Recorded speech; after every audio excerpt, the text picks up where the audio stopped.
Afternoon, everyone. Thank you. Thank you for coming today. I apologize for the delay. I was once again with the president. He and I were both reviewing the newly released surveillance footage from FBI in the Savannah Guthrie case on just this heartbreaking situation with respect to her mother. The president encourages any American across the country with any knowledge of this suspect to please call the FBI, who continue to assist state and local authorities who are leading this investigation on the ground. And once again, I will reiterate that the prayers of this entire White House are with Savannah and her family at this time, and we hope this person is found soon and that her mother is brought home safely. President Trump has a very busy week ahead, so I will begin with some scheduling announcements today. Tomorrow here at the White House, the president will host Israeli Prime Minister Benjamin Netanyahu for a bilateral meeting. The remainder of the week will be focused on energy and deregulation. Tomorrow afternoon, the president will hold an event in the East Room to tout clean, beautiful coal as America's most reliable and affordable energy source, especially during periods of peak demand, just as we saw during this most recent winter storm, which impacted hundreds of millions of Americans. The president will discuss how clean, beautiful coal is not only keeping the lights on in our country, but also driving down the cost of electricity across the country as well. Additionally, on Thursday, President Trump will be joined by Administrator Lee Zeldin to formalize the rescission of the 2009 Obama-era endangerment finding. This will be the largest deregulatory action in American history, and it will save the American people $1.3 trillion in crushing regulations. The bulk of the savings will stem from reduced costs for new vehicles, with the EPA projecting average per vehicle savings of more than $2,400 for popular light-duty cars, SUVs, and trucks. This is just one more way this administration is working to make life more affordable for everyday Americans. Overall, these groundbreaking actions from President Trump will drive larger economic growth, create thousands of good-paying jobs, expand manufacturing, increase consumer choice, and improve affordability for millions of families and businesses. Finally, on Friday, President Trump and First Lady Melania Trump will travel to Fort Bragg in the great state of North Carolina to meet with military families and the heroic members of our special forces who carried out the successful Operation Absolute Resolve in Venezuela and helped bring narco-terrorist Nicolas Maduro to justice. I know the President and First Lady are both greatly looking forward to this visit. Also, the First Lady will celebrate Valentine's Day at the Children's Inn at the National Institute of Health tomorrow, with children, families, and NIH staff involved in clinical trials. In other news this week, thanks to President Trump signing the largest middle-class tax cut in history, this is shaping up to be the biggest tax refund season ever, and we are in it now. President Trump and Republicans fundamentally believe that Americans deserve to keep more of their hard-earned money, not less, which is why he fought so hard to deliver this long overdue relief. From no tax on tips, overtime, or Social Security, to auto loan interest deductions on new American-made vehicles, plus increases to the standard deduction in child tax credit, more money is flowing back into the pockets of hardworking Americans. We're already hearing from everyday Americans across the country who are reporting substantial tax savings thanks to the Working Families Tax Cut, which every single Democrat in Congress voted against. AMAC, which represents millions of Americans, has heard directly from more than their 1,000 members already about how the Trump tax cuts are easing cost of living concerns. I wanted to share a few of those powerful responses with you today. This one comes from Dean and Wendy in Wisconsin, who said, quote, "Instead of paying out $3,700 last year, we got back $2,500 in refunds this year. This is huge for our family." Steve from California said, quote, "The new senior citizen deduction is a tremendous relief and has given us peace of mind and the freedom to truly enjoy the retirement years we worked so hard for." Eric from Nevada said, "As a senior, no tax on Social Security helps me tremendously. The no tax on tips helps my daughter-in-law as a waitress. The no tax on overtime helps my son, who works constantly. Our family savings from the One Big Beautiful Bill could total even more than $5,000. We love the Trump tax cuts." These are just a few positive examples of the everyday Americans that President Trump's tax cuts are uplifting. We'd love to hear more from the American people across the country who are benefiting from the working families tax cuts.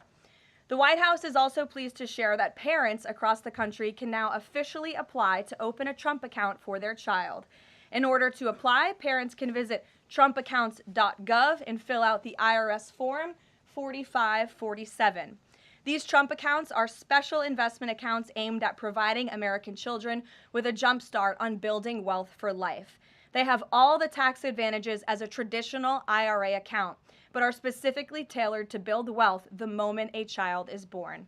Thanks to President Trump, every child born between January 1st, 2025 and December 31st, 2028 is eligible to receive $1,000 from the U.S. Treasury to fund their account.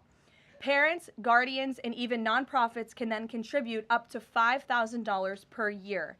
Employers can also contribute up to $2,500 per year per employee.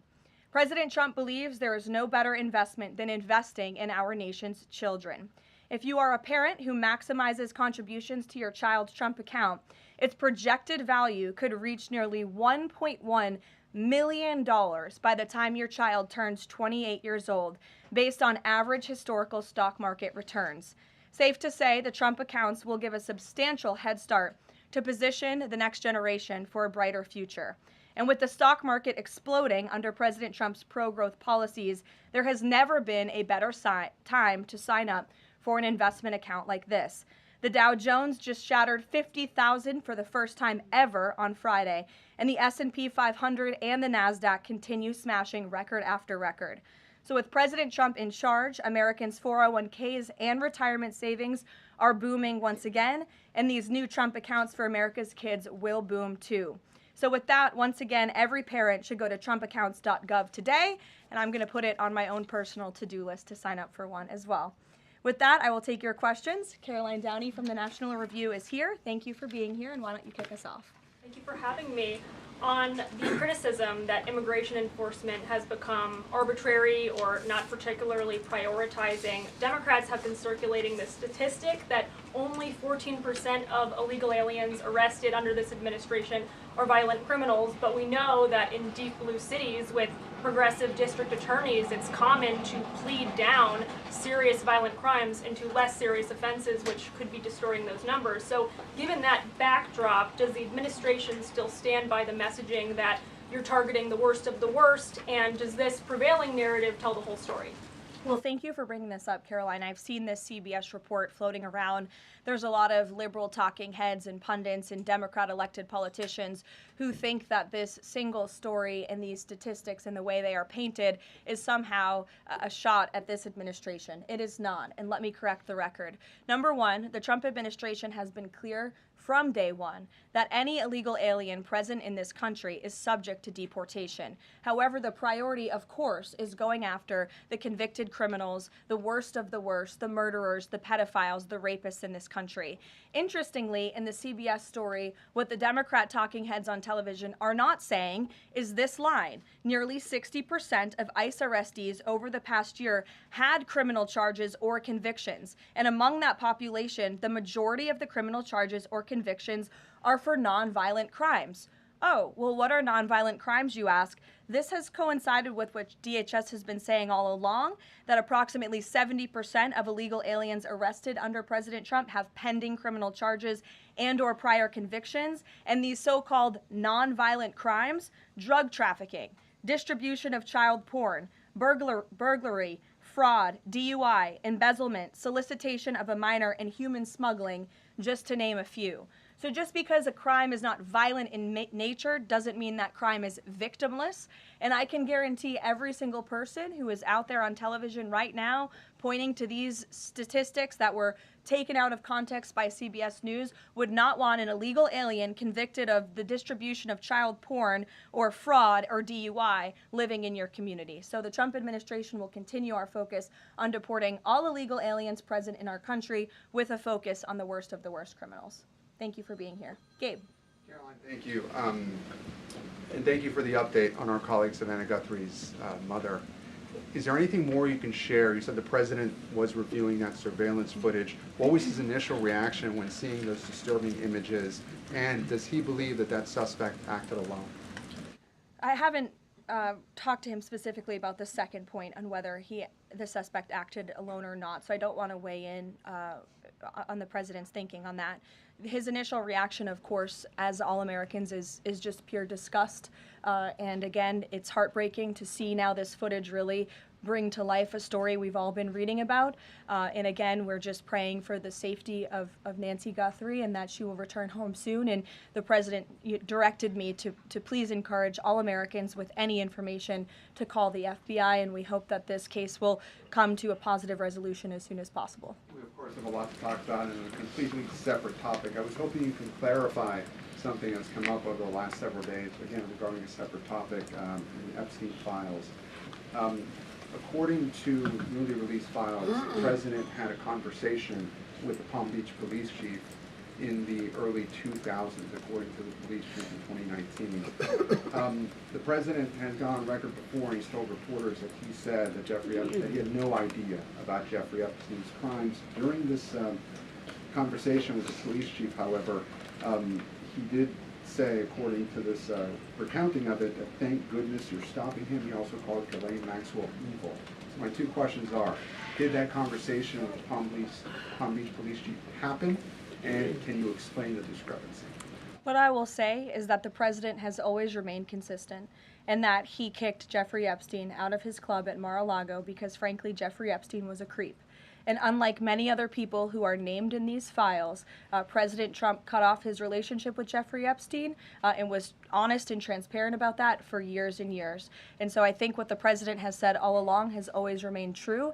And the release of more than 3 million documents related to Jeffrey Epstein and his heinous, disgusting crimes just shows the level of transparency that this president and administration has committed to in bringing these files to light. But did he call the chief in 2006? Caroline, did he call the chief?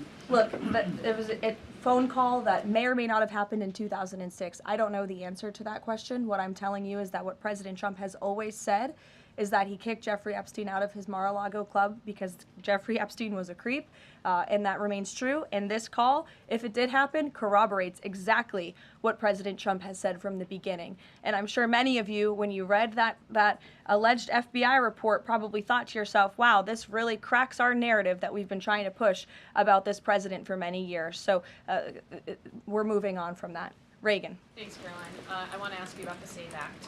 NBC reported that there's some hesitation among House Republicans on adding absentee ballot restrictions into the SAVE Act. Can you explain what the hesitation is among House Republicans and also just provide a status of negotiations with Congress on the legislation? Sure. I can't speak for House Republicans, Reagan. I can obviously speak for the president, who is quite possibly the strongest supporter of the Save America Act, which, as you know, would require proof of citizenship to register to vote. It would require proof of identification, a photo identification before casting a ballot. And it would also ensure that there are exceptions made. I think that's what you're alluding to with these conversations with House Republicans for reasonable requests, of course, for our military, for individuals who are disabled and cannot make it to the polls. Those are reasonable, common sense things that I believe House Republicans are discussing amongst themselves. But as for the president, he's been very clear. He wants House Republicans and Democrats, too, if they were politically wise, to pass this legislation, for the Senate to pass it, to send it to the president's desk so it can be signed into law. Follow-up. I'm wondering when the last time the president spoke to Leader Thune was, and if he discussed using the standing filibuster to pass legislation. The president has given his position on the standing filibuster. As for his most recent conversation with Leader Thune, frankly, I'm not sure. I do know they speak very frequently. The president's in constant communication with both Leader Thune and the House Speaker, Mike Johnson. Stephen, I see we switched up our seating chart.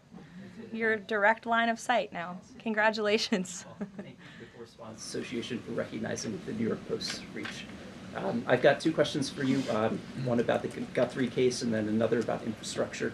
On the Guthrie case, does President Trump have a warning to the culprits here about what would happen to them, what federal consequences they would face if they do not release Nancy Guthrie unharmed?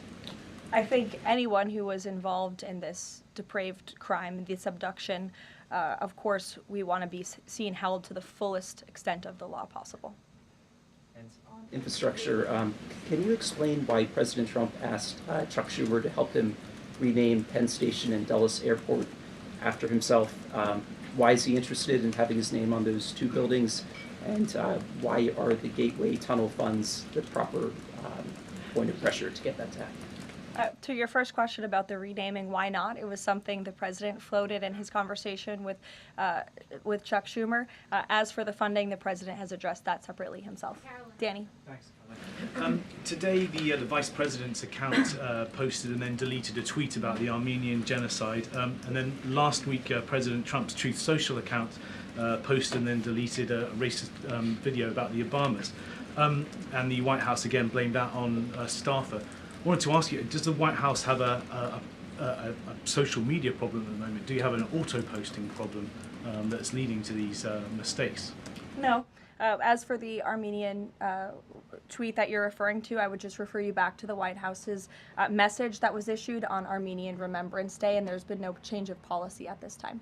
Mary? Thanks, Caroline. When the president goes to Beijing in the spring, does he have plans to try and advocate on behalf of Jimmy Lai, who was just sentenced to 20 years yesterday? This is something I've heard the president advocate for both publicly and privately.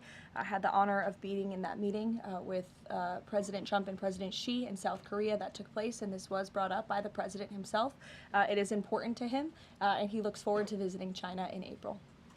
Go ahead. Thanks, Caroline. So some Republican lawmakers from Nebraska have said they're worried that the Argentinian beef executive order will sideline some American ranchers. How will the Trump administration make sure prices go down for consumers without harming those ranchers? Of course. Well, both things can happen at the same time. That's the president's belief.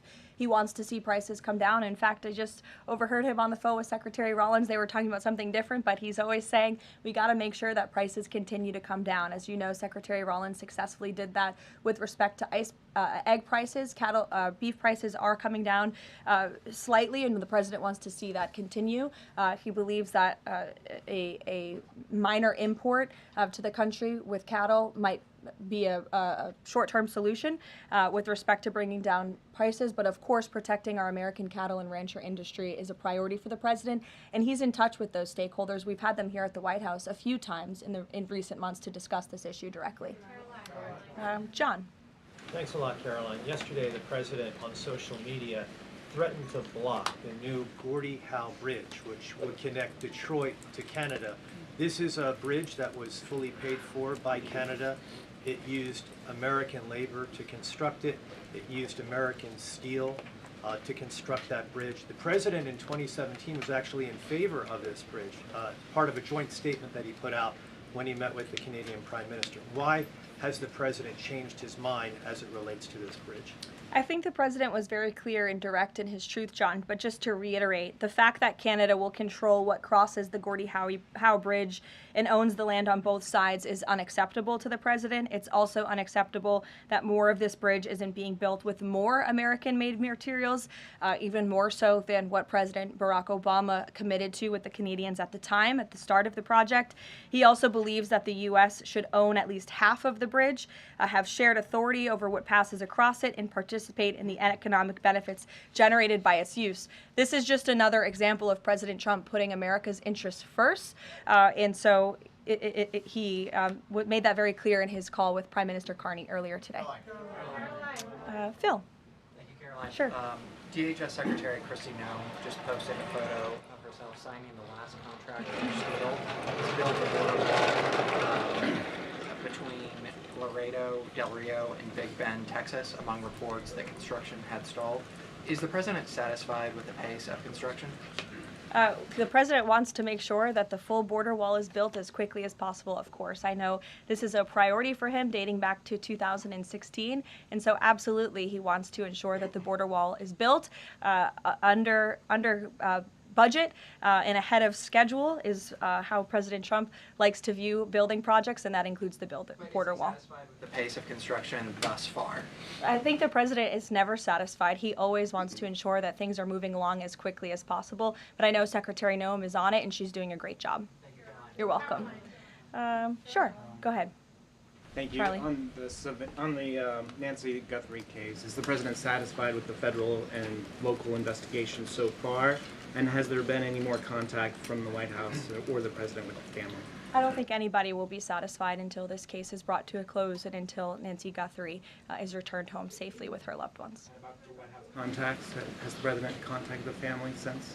Not since that initial phone call. Sure. Tamara. Thank you. The National Governors Association is removing a meeting with President Trump from his agenda because only Republicans were invited. Is the White House reconsidering inviting Democrats, or do you think Republicans are still going to show up? Like, where does that stand now? No, look, I just spoke with the president about this. It is a dinner at the White House. It's the people's house. It's also the president's home, and so he can invite whomever he wants to dinners and events here at the White House. I believe Governor Moore was invited last year, and he did not show up to the dinner last year. Nobody reported on it. But again, the president has the discretion to invite whomever he wants to the White House, and he welcomes all those who received an invitation to come. And if they don't want to, that's their loss. And on Ghislaine Maxwell, is the president going to rule out a pardon for her in her testimony, deposition yesterday? Her legal team seemed to be making a case, again, for a pardon from the president. Again, this is not something I've discussed with the president recently because, frankly, it's not a priority. He's focused on many of the issues that the American people are dealing with and providing solutions to those issues. So I haven't spoken with him recently. Last time we did speak about it, he said it's not something he's considering or thinking about. Go ahead, Bloomberg. Thanks, Caroline. Secretary Litnick today was testifying on the Hill, and he said that he had visited Epstein's Island in 2012 with his wife and children, and that's after he said that he had cut ties with Epstein, and Justice Department documents show that he was in contact with Epstein through 2018 over messages. So does the White House stand behind Secretary Litnick right now, or given what he has said today, has there been any shift in how the White House is viewing Secretary Litnick's performance? No, Secretary Litnick remains a very important member of President Trump's team, and the president fully supports the secretary. I will just point out that there are a lot of wins in the news this week that people in this room have not asked about because you continue to ask questions about the same subject, so let me point them out for you. Again, on Friday, the Dow shattered 50,000 for the first time ever. This week, the American Society of Plastic Surgeons came out in opposition to gender mutilation surgeries for children. They are the first major medical group to do so. A federal appeals court today, nobody asked about that, just upheld the Trump administration's policy of detaining illegal aliens, validating the strong measures that have driven illegal crossings to historic lows, and sent a crystal clear message that under President Trump, if you enter the country illegally, you will be detained and removed. The murder rate, again, not a single question about this, has plunged to a 125-year low as crime falls across the board thanks to President Trump's crime crackdown. We also saw this week national median rents have fallen to a 4-year low following 6 consecutive monthly declines, and mortgage affordability has surged to a 4-year high. Home ownership is the core foundation principle of the American dream, and I will repeat that mortgage affordability this week surged to a 4-year high, but not a single of mention of that in this briefing room today. And again, this came out last Friday, but for an unprecedented 9th straight month, there were 0 illegal border crossings at the southern border. So we're going to get back to business. The president is very busy today, and you will see him all tomorrow at the event in the East Room touting his administration's energy policy. Thank you.